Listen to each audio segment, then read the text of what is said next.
We are Brad Alleman, James Frazier, Joseph Tamerlan, and Brendan Huddleston of Professor Costello's SRA 111 class. We are in Group 9 and are addressing the issue of enterprise security. More specifically, we are going to talk about the hacks that took place within the Penn State College of Engineering that was first discovered back in 2012. In Principles of Information Security, authors Michael E. Whitman and Herbert J. Matford define enterprise security as the high-level security policies that are based on and directly support the mission, vision, and direction of the organization and set the strategic direction, scope, and tone for all security efforts. Instead of looking at the issue of enterprise security through the lens of large corporations or businesses, our group thought it would be interesting to look into our very own large research university and what or how administration does everything they can do to ensure that critical information assets storing valuable data remains safe. Near the end of November in 2014, the FBI informed Penn State of an attack on their College of Engineering network. Attackers were able to compromise the information of over 18,000 people associated with the College of Engineering. These people's information, like social security numbers and address, were stored on computers that were compromised in this attack. While there is nothing that gives the impression that any of this information was taken, this is a breach on a massive scale. Penn State is well known as one of the top research universities in the country, which makes it a large target for foreign attackers. They have many government contracts, and some of the work done carries a high security clearance. While the university was notified in 2014, data suggests that the attack started as far back as September of 2012. 2 attacks occurred on the network, and through an investigation conducted after the attack was uncovered, it was found that one of these attackers was from China. They were most likely after Penn State's classified government research. They were able to compromise a few accounts, which they used to gain access to the entire system. Using sophisticated malware, the attackers easily gained access, and because they were highly skilled, they were able to bypass Penn State security. However, this does not mean their security was poor to begin with. On the average day, Penn State denies over 22 million attacks. Enterprise security extends in all directions, and employees with weak security on their accounts pose a huge risk, as shown in this attack. It only takes one weak link for the entire chain to break. No security system is perfect, but it is possible to take extra measures to make sure that fewer threats slip through the cracks. So once Penn State noticed that it was being attacked by the Chinese hackers, the response was to incorporate different techniques to secure the College of Engineering's network. Penn State acted relatively quickly when it was discovered that the school was under a cyber attack.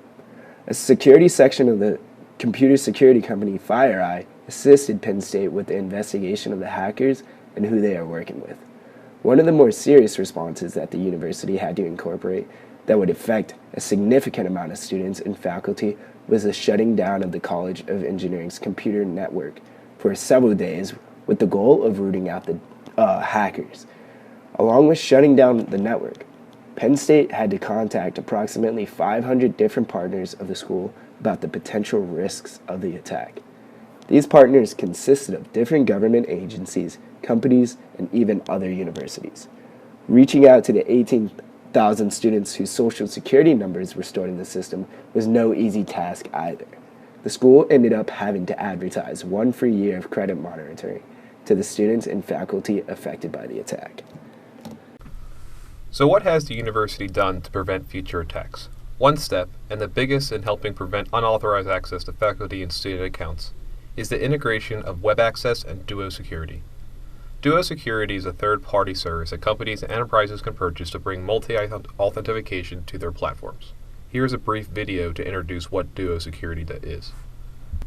By defending your data with a single cloud-based solution that provides customized protection at the point of entry.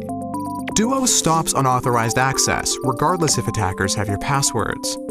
As part of its new platform edition, Duo analyzes your custom-defined policies for each login attempt, such as the location of the user, the reputation of the IP address, and the security health of the device.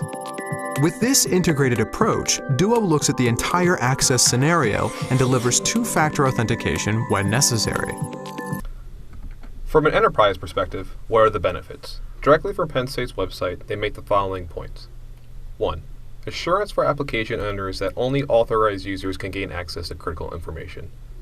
As we learned from our personal security unit, multi-factor authentication makes it much more challenging for hackers to gain access to unauthorized information. 2. Users can use their existing smartphones. The convenience of integrating the something you have with something the users already have is a benefit to users while keeping service overhead costs low. The university did not need to invest in a digital key for each student, but rather is using a device that practically everyone already has, a smartphone. 3. All smartphone platforms are supported for users to authenticate with or without cell phone service. The downside to using some multi-authentication programs is that an internet connection is required. With Duo, a random key can be generated without an internet connection to log in. Lastly, users receive real-time alert notifications for fraudulent authentication attempts. The College of Engineering's hackers were able to get in simply with a student's access ID and password. Now, if they attempt to do this again, the student will be notified that someone is trying to log into her or his account from China. Duo security is a great first step in preventing these kind of events from ever occurring again. Many of us will one day find ourselves working for an enterprise, and we must take into account what we have learned from not only the College of Engineering hack, but hundreds of thousands of others, to make sure that we do our part in keeping data as secure as possible for ourselves and for our employers.